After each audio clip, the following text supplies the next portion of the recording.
இயேசுவின் பெயரால் praise the Lord. நம் வாழ்வில் வெற்றி பெற தேவையான ஒரு அருமையான காரியத்தை குறித்து உங்களோடு பகிர்ந்து கொள்ள மிக ஆசைப்படுகின்றேன்.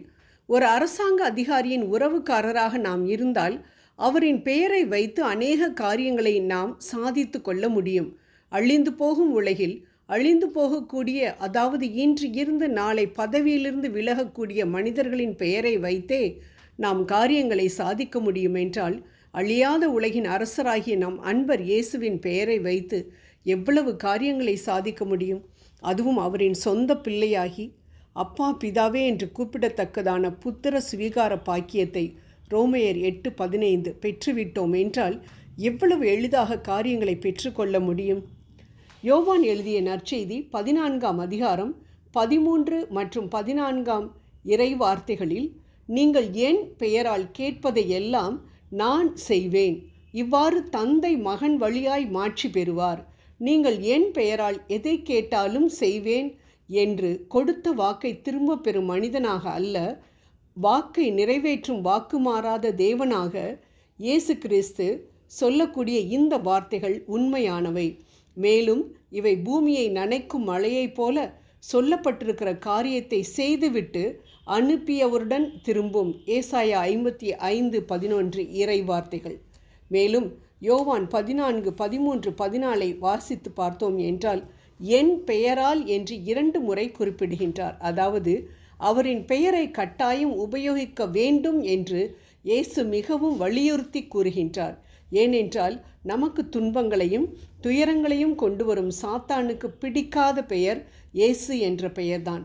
அதனால்தான் அவனை நம்மிடமிருந்து விரட்ட வேண்டுமென்றால் நாம் பயன்படுத்தக்கூடிய ஒரே வலிமையான ஆயுதம் இயேசு என்ற பெயர்தான் என்று இயேசு கூறுவதை நாம் பார்க்கின்றோம்.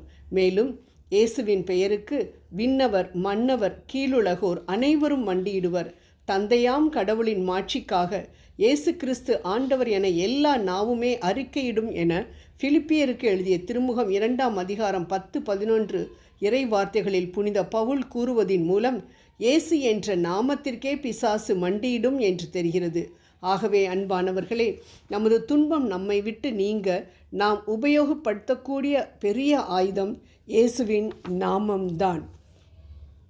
அன்பானவர்களே, இயேசுவின் நாமம் இனிதான நாமம், இன்பமான நாமம், விடுதலை கொணரும் நாமம். தனது சிலுவை மரணத்தின் மூலமாக நாம் விண்ணுலகின் பாக்கியவான்களாக மாற இயேசு நமக்காக உயிரை கொடுத்து நமக்கும் பிதாவிற்கும் நடுவாக இருந்த திரைச்சீலையை கிழித்து நமக்கு வழிவகுத்திருக்கிறாரே, அந்த இயேசுவின் நாமத்தில் நாம் தைரியமாக நாம் பிதாவை அணுக முடியும். என் நாமத்தினாலே நீங்கள் எதை கேட்டாலும் அதை நான் உங்களுக்கு செய்வேன் என்று இயேசு சொல்கிறதால் அவரால் செய்ய முடியாத காரியம் ஒன்றும் இல்லை என்று நமக்கு தெளிவாக தெரிகின்றது.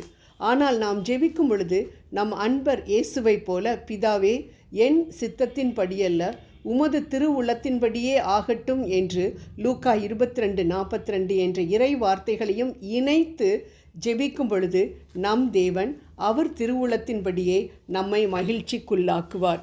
இறந்து 4 நாட்களாய் நாறிப்போய் கிடந்த லாசருவின் உடலுக்கு உயிரை கொடுத்த தேவனுக்கு நம் பிரச்சனைகளை நம்மிடமிருந்து நீக்குவது லேசான காரியம். அலங்கார வாசல் என்று சொல்லப்பட்ட ஆலயத்தின் வாசல் அருகில் அமர்ந்து பிச்சை கேட்டுக்கொண்டிருந்த பிறவி சப்பானிக்கு இயேசு அதே ஆலயத்திற்குள் சென்ற பொழுது நிச்சயம் சுகம் கொடுத்திருக்க முடியும். ஆனால் செய்யவில்லை. ஏன்? தான் விண்ணுலகத்திற்கு சென்றவுடன் பேதுருவும் யோவானும் தன் பெயரால் அந்த அற்புதத்தை செய்ய வேண்டும் என சித்தம் கொண்டதால்தான். அருமையான அற்புதம். பொன்னும் வெள்ளியும் என்னிடம் இல்லை, ஆனால் என்னிடம் இருப்பதை உனக்கு தருகிறேன், இயேசு கிறிஸ்துவின் பெயரினால் எழுந்து நட, திருத்தூதர் பணிகள் 3:6 என்று சொன்னவுடன் எழுந்து குதித்து நடந்தானே அந்த முடவன். பொன்னும் வெள்ளியும் அற்புதத்தை நடத்த முடியாது, இயேசுவின் நாமம்தான் சுகம் கொடுக்கும் என்று இயேசுவினால் மீட்கப்பட்ட பேதுரு அறிந்திருந்ததினால் இந்த அற்புதம் நடந்தது. ஆம் அன்பானவர்களே, நாம் மீட்படைந்தவர்களாக இருக்கின்ற பொழுது நாம் இப்பொழுதே இயேசுனுடைய நாமத்தில் நம்மில் காணப்படக்கூடிய பிசாசின் செயலாகிய நோயை விரட்டுவோம். பிரச்சனைகளை இயேசுவின் நாமத்தினால் துரத்துவோம்.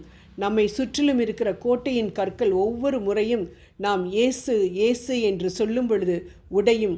அதை கண்கூடாக நாம் நிச்சயம் பார்ப்போம். இப்பொழுதே நம்பிக்கையோடு நாம் கேட்போம். இயேசுவினுடைய பெயரை வைத்து நாம் கேட்கும் பொழுது அனைத்து காரியங்களையும் நாம் பெற்றுக்கொள்ள முடியும். ஆமேன்.